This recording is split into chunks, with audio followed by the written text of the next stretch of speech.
Hello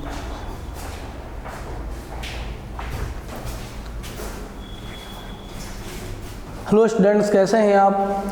the brilliant academy के online class में आपका स्वागत है। आज आपके लिए करंट का नेक्स्ट वीडियो लाया गया है। आप अच्छा रिस्पांस दे रहे हैं, वीडियोस देख रहे हैं और हम भी उम्मीद करते हैं कि जो भी क्वेश्चन पढ़ाए जा रहे हैं आपके पेपर में आए, फालतू एक भी क्वेश्चन नहीं होता है आपका। इसी कारण अगर देखेंगे आज के जो इम्पोर्टेंट करंट के क्वेश्चन है, बहुत ही इंपॉर्टेंट क्वेश्चन है, आप इसको जरूर पढ़िएगा।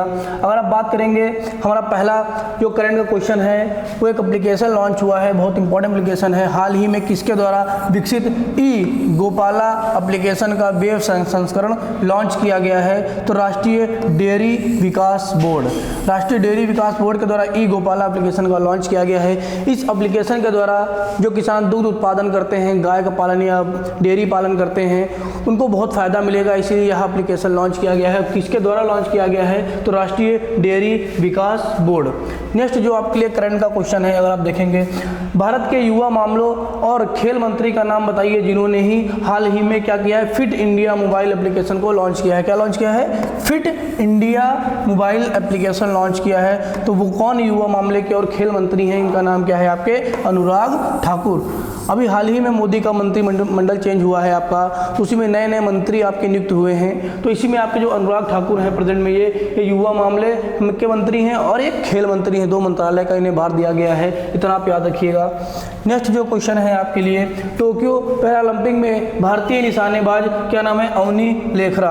अवनी लेखरा ने कितने मीटर एयर राइफल में गोल्ड मेडल जीता है? बहुत ही गर्व की बात है भारत के इतिहास में। क्यों? क्योंकि कल तो जन्माष्टमी भी थी, भगवान का जन्मदिन हुआ था इसी दिन। इसी की खुशी में एक भारत के लिए और महत्वपूर्ण खुशी हासिल हुई है, वो अवनी लेखरा के द्वारा। इन्होंने भारत के लिए पैरा ओलंपिक में एक गोल्ड मेडल दिलाया है, कि बहुत खुशी की बात है। तो ये आप याद रखिएगा, 10 मीटर एयर राइफल में इन्होंने भारत को गोल्ड मेडल जिताया है। तो ये आप याद रखिएगा। नेक्स्ट क्वेश्चन की अगर आप बात करते हैं, दिल्ली के मुख्यमंत्री अरविंद केजरीवाल ने किस बॉलीवुड अभिनेता को, दिल्ली के मुख्यमंत्री अरविंद केजरीवाल ने किस बॉलीवुड अभिनेता को देश के मिटौर अभियान का ब्रांड एम्बेसडर बनाया है? तो किसको बनाया है? सोनू सूद। ये अभियान क्यों चलाया जा रहा है? ये बच्चों के लिए चलाया जा रहा है। सोनू सूद की वजह से आपको पता है, इन्होंने कोरोना काल में बहुत अच्छे काम किए, तो इससे बच्चों को प्रेरणा मिलेगी। बच्चों के लिए ऐप बनाया गया है, अभियान चलाया जा रहा है, और इसके द्वारा क्या होगा? बच्चों को अच्छी चीज़ सीख मिलेगी और सोनू सूद के द्वारा बच्चों को बहुत सारी प्रेरणा मिलेगी, क्योंकि इनके जो कार्य हैं वो बहुत अच्छे हैं। हाल ही में आप सभी लोगों ने देखा है। फिर अगर आप बात करेंगे, निम्न में से किस राज्य के राज्यपाल बनवारी लाल पुरोहित को पंजाब के नए राज्यपाल का अतिरिक्त प्रभार सौंपा गया है? आपको पता होना चाहिए, जो एक राज्य का राज्यपाल होता है उसको 2 या 2 से अधिक राज्यों का कार्यभार भी दे सकते हैं। तो जो आपके बनवारी लाल पुरोहित हैं, ये तमिलनाडु के राज्यपाल हैं और इनको अतिरिक्त किस राज्य का बनाया गया है?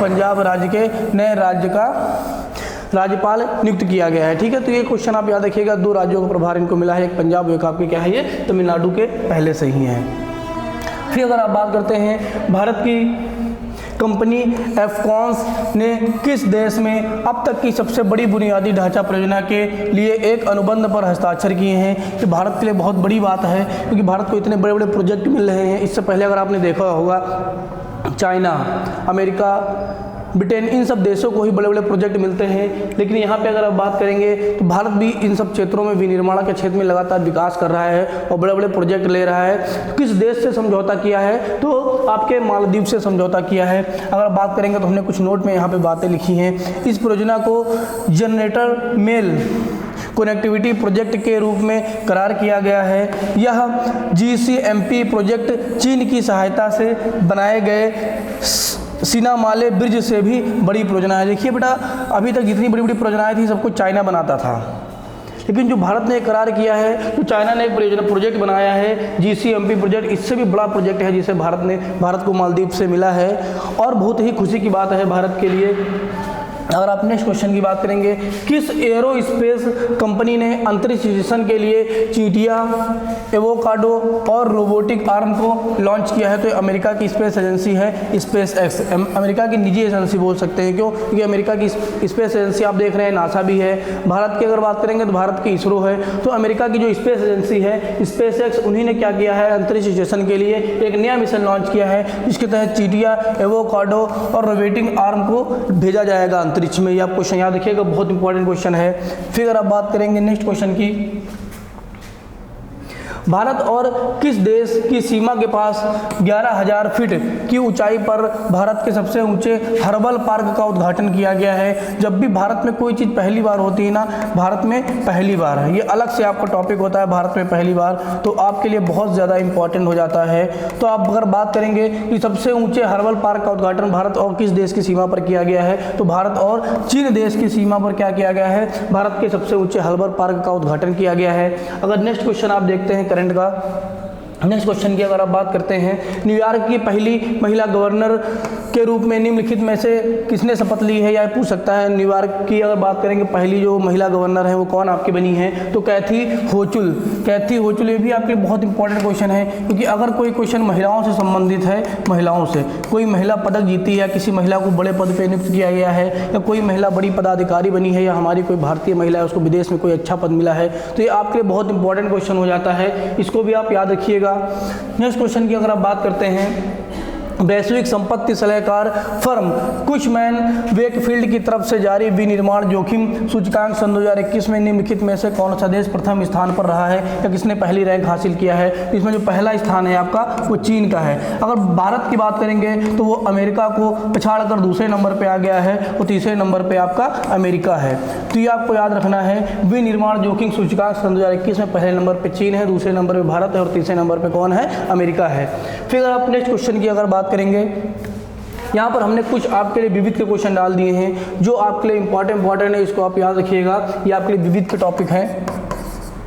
पहला जो आपका विविध का क्वेश्चन है कि विश्व खाद्य दिवस कब मनाया जाता है? तो ये हर वर्ष 16 अक्टूबर को मनाया जाता है। फिर अगर बात करेंगे चूना पत्थर का यांत्रिक रूप क्या है? चूना पत्थर का यांत्रिक रूप क्या है? तो जब चूना पत्थर का रूप यांत्रिक होता है तो यह संगमरमर में परिवर्तित होता है। जब आप चट्टानें पढ़ेंगे तो उसके अंतर्गत आपको ये पढ़ना है। फिर आप देखेंगे सार्वजनिक क्षेत्र में विनिवेश क्या कहलाता है? तो सार्वजनिक क्षेत्र में अगर आप निवेश कर रहे हैं तो वह निजीकरण कहलाता है। दूसरी बात है, आप जितना सार्वजनिक क्षेत्र में निवेश करेंगे उतना ही शेयरों की संख्या बढ़ेगी, या आप कह सकते हैं जितना ज़्यादा शेयरों की संख्या बढ़ेगी उतना ज़्यादा क्या होगा? निवेश होगा।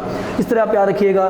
फिर अगर देखेंगे पानी में हवा के बुलबुले किसके द्वारा चमकते हैं? तो पानी में जो हवा के बुलबुले चमकते हैं वह पूर्ण आंतरिक परिवर्तन के कारण चमकते हैं। फिर आपका नेक्स्ट क्वेश्चन है गुजरात राज्य का प्रसिद्ध नृत्य कौन सा है? तो गुजरात राज्य का जो प्रसिद्ध नृत्य है वो क्या है आपका? डांडिया, जिसे हम क्या रास भी बोलते हैं। इतने आपके विविध के क्वेश्चन हैं। कुछ और भी क्वेश्चन है जो आपके लिए महत्वपूर्ण क्वेश्चन है। फिर आप बात करेंगे किस पदार्थ में ऑक्सीजन बिल्कुल नहीं पाया जाता है या 0% पाया जाता है? तो वह पदार्थ है आपका मिट्टी का तेल, इसमें आपका ऑक्सीजन नहीं पाया जाता है। फिर आप बात करेंगे वह पदार्थ जो प्रकृति में 3 अवस्थाओं में पाया जाता है, तो सबको पता है जल, ठोस में भी मिल जाता है और गैस में भी मिल जाता है और आपका द्रव में भी मिल जाता है। तो द्रव ही एक ऐसा पदार्थ है जो अपनी तीनों अवस्थाओं को बदल सकता है। फिर अगर देखेंगे वायु या हवा क्या है? तो यह एक मिश्रण है, दे सकता है विकल्प में मिश्रण है, यौगिक है, क्या है? तो आपका वायु क्या है? आपका ये मिश्रण है।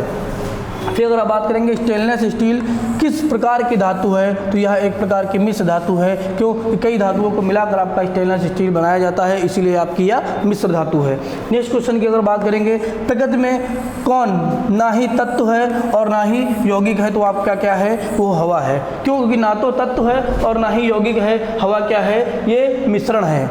क्योंकि हवा में कई सारे तत्व पाए जाते हैं, कई सारी गैसें पाई जाती हैं, तो इसलिए जो आपकी हवा है यह ना तो यौगिक है और ना ही तत्व है, यह एक मिश्रण है।